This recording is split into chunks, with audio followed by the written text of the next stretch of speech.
Hi there, this is your friend Anna, and the question that I've been getting the most from all of my friends is what are we wearing? This age old question isn't just about choosing an outfit, it's about choosing how we present ourselves to the world. I created the I Want Her Shoes podcast to dive deep into what it means to dress with intention, whether you're heading to a council meeting or just having a casual day out with your family. Join the conversation as we explore the power of personal style and the decisions that shape our public personas. Put on your favorite pair of shoes and step into my closet.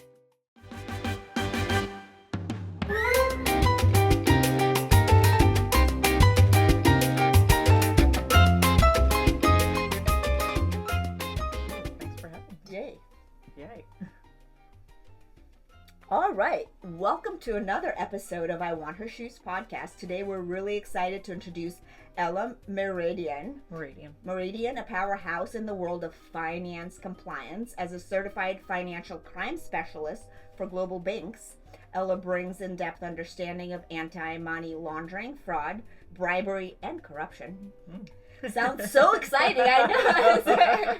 As I start blushing. Yes. And off the clock, she's dedicated mom to a 4-year-old aspiring model and is married to a culinary enthusiast. And join us as Ella shares how she balances high stakes financial responsibilities with her vibrant family life and how her personal style plays a role in both realms. Get ready to step into Ella's world where fighting financial crime meets family and fun. So put on your most exquisite shoes and join us in my closet, just steps away from the vibrant Miami design district, as we dive deep into the world of finance and combating financial crimes in style. Great to have you here, Ella. Thank you for having me. I'm very excited to be here. Cheers.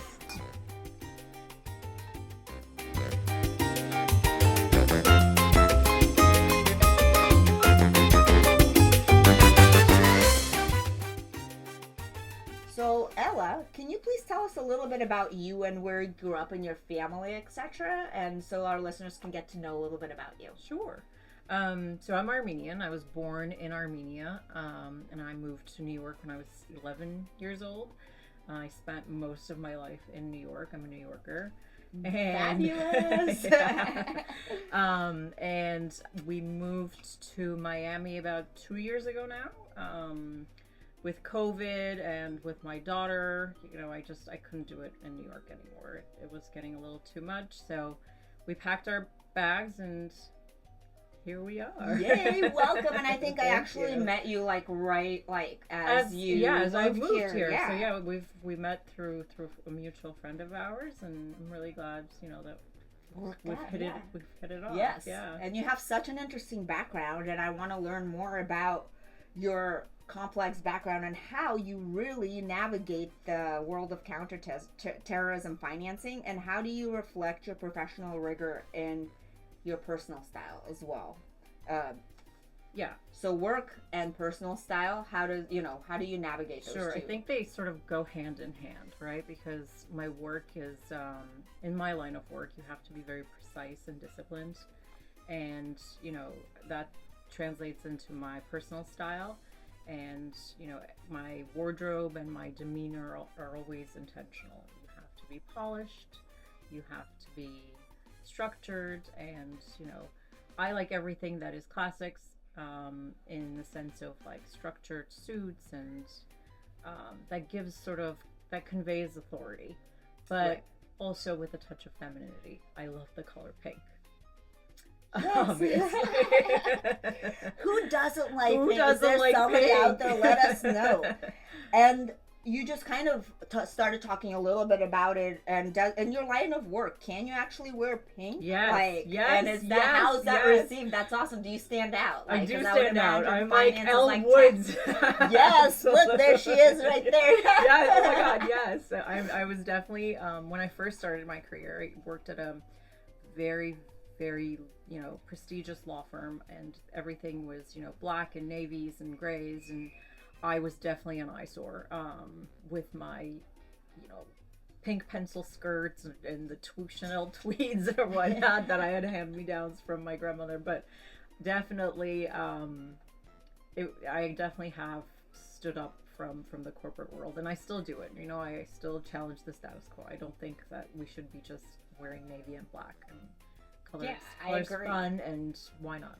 Yeah, I've always been the same way with tech. I would always be the one that had like the bright shoes Yeah. or like something that was not like unexpected, right? Because that's how people notice you and they remember you that way. My grandmother always had a saying. She was like, you go in with your looks and you come out with your brains. Meaning that dress the part, you know, look good, and just walk in and impress them with everything that you know. And they'll remember you forever. I love that advice, Yeah. and that your grandmother sounds amazing. So let's talk a little bit more. Is she kind of one of your inspirations She's for definitely fashion? So, like, well, I don't remember her as like being a fashionista, though. From the stories I've heard, this woman used to change 3 outfits in a day. She was married to a Wow. judge who would entertain a lot. They love to entertain. So it would be a morning outfit with the morning hairdo, Yes. the morning shoes, followed by, you know, the afternoon outfit for the lunch guests, and then the dinner outfits and the drinks. So, you know, from what I hear, she was an absolute fashionista. well, it rubs down on you as I well. guess. So Family, definitely. My mom and my sister are definitely fashionistas, especially my sister. So I take a few things from them. yeah, no, for sure. And let's talk more a little bit about how, like, when you were living in New York and such, how would you go from like being in the office and then coming home and like transitioning into that style, like Yeah. the weekend and things like that? Like, how would that change? Are you still doing a lot of bright pinks, or are we going more like Lululemon? No. Yeah. So okay, so that trend, which is a definitely Miami California, trend. no, it's Ma- like Los Angeles. Okay, like it could be both, California, right? Like, yeah, I feel like Because it's all that. vibe. especially in our neighborhood too, I Santa see it a Monica, lot. Head to Venice toe Beach. aloe. Leave that for the gym, right? Like aloe and Lululemon should be worn at the gym. This is not an everyday outfit. Like, don't wear that. You have style. You can express it in other ways. But to your point, you know, there were definitely 3-piece suits that were worn to work. But outside, I like to wear comfortable jeans, a shirt, you know, Chanel ballet flats, or the Hermes Oran sandals, and you know, I'm set. It's That's just all. I classic understatement, you know. Yes, exactly. Yeah. It's just you need like a little piece of something like A little that, piece right? of something. You don't need to wear head to toe designer to just, you know, stand out like an eyesore. For real. Yeah, you know, like I'm not in a Gucci tracksuit. You're not gonna find that. But, you know, a nice Gucci skirt with a, I don't know, a Target t-shirt would even do it. I love Target t-shirts. I find like the cutest Sometimes shirts. they're so I know great. they are. This is like, you Sometimes know, they're like a great. collectible shirt you found at Target. I love Yeah, that. I like to balance the high and the low. Yeah, for no, sure. that's great, and I do too. And let's talk a little bit about the difference in fashion, like New York versus Miami, Oh my because god! Oh my god! and It's a how shock has for me. your fashion changed It since did. you've come here 2 It years did. ago? So I used to have more muted colors. I used to be a gray girl. Gray with I pink. cannot see that. Oh my gosh! Oh, Gray gray with- and with pink. pink. Okay, I But- see. but, Like you know, maybe like more muted pink, not the like hot pastel, Barbie. like maybe like this kind of like Yeah, like yeah, more, like a dirty pink or a pastel-y pink with a lot of grays. And I came here and it's all been Barbie. I am a Barbie pink. My whole closet is pink. Yeah. I don't know what it's the weather. It's gotten to me. The heat has gotten to my head. Everything is pink and turquoise, which they're beautiful colors, and I mean it fits with the environment of this tropical climate. Why not, right? Right. Yeah. So yeah, it's definitely changed. It used to be suits, calmer colors, you know, tweeds, a lot of tweeds for the fall, and here it's just been linen, you know, floral dresses and Barbie pink. So. a lot of linen. A Cheers lot of to linen. that. Cheers That's to linen, yes. fabulous. And if you had to choose between flawless wardrobe but only basic meals, or chef grade kitchen but only simple outfits, what would you choose? That's a hard one. It is. Chef grade kitchen with simple clothes, and I'll tell you why. Because, like I said, you can accessorize Simple so clothes, well that's true. with simple clothing. And you didn't say anything about accessories not being part of this. I'll take simple clothing with the chef, because you can accessorize a simple dress like I said, a t-shirt from Target could look $1 million with a Birkin. That is 100% correct. Mm. And let's talk a little bit about you as a financial expert. What's one money management tip that you swear by that also applies to managing a wardrobe budget? If you have one. I don't think you have. No, I do have one. I mean, being in finance for a while now and actually doing what I've been doing, it sort of teaches you to balance your life in different aspects. I do like the 50-25-25 rule. So 50% of it goes to your basic needs, right? Like your housing, your mortgage, your rent, your bills or whatnot. 25 of it goes into your investments. And then the other 25 goes into your desires.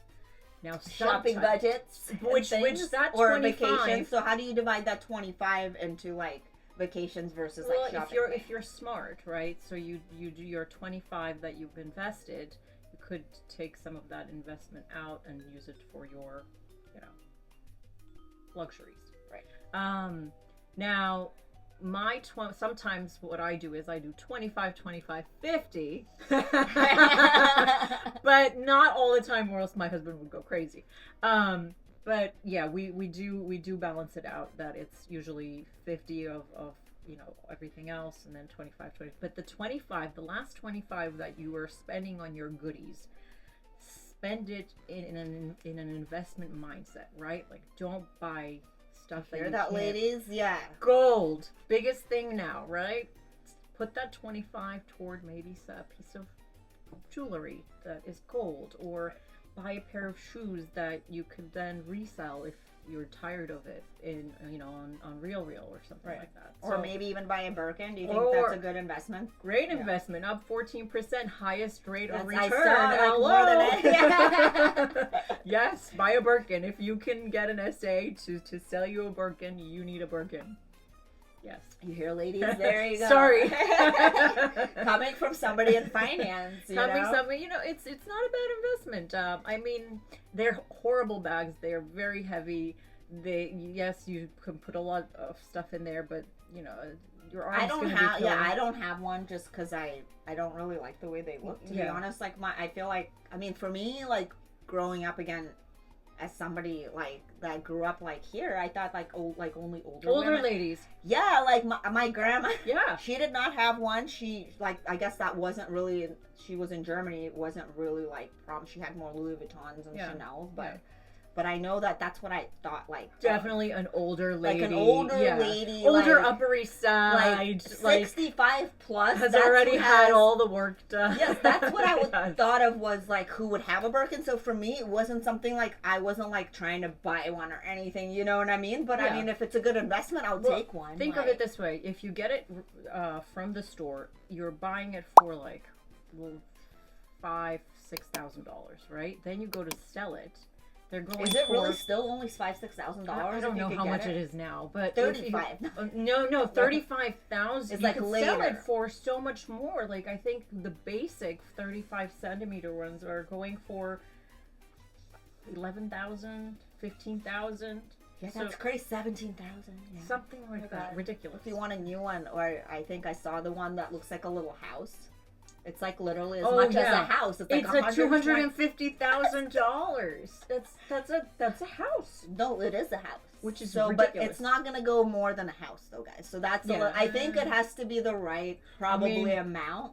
You have the crocodile ones. You have the Himalayan ones, which are like $500,000-$600,000. Oh, it just depends how. And then you have the diamond one. There's a diamond one. There's $1 million or something, or $2 million. Really? Oh my gosh. Diamond.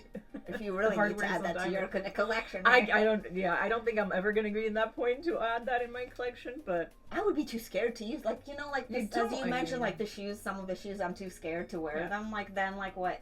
Just like, it's like an archive. You just put it to look at it, I guess. Exactly. It makes you feel, maybe it gives you that little boost of adrenaline when you look at it.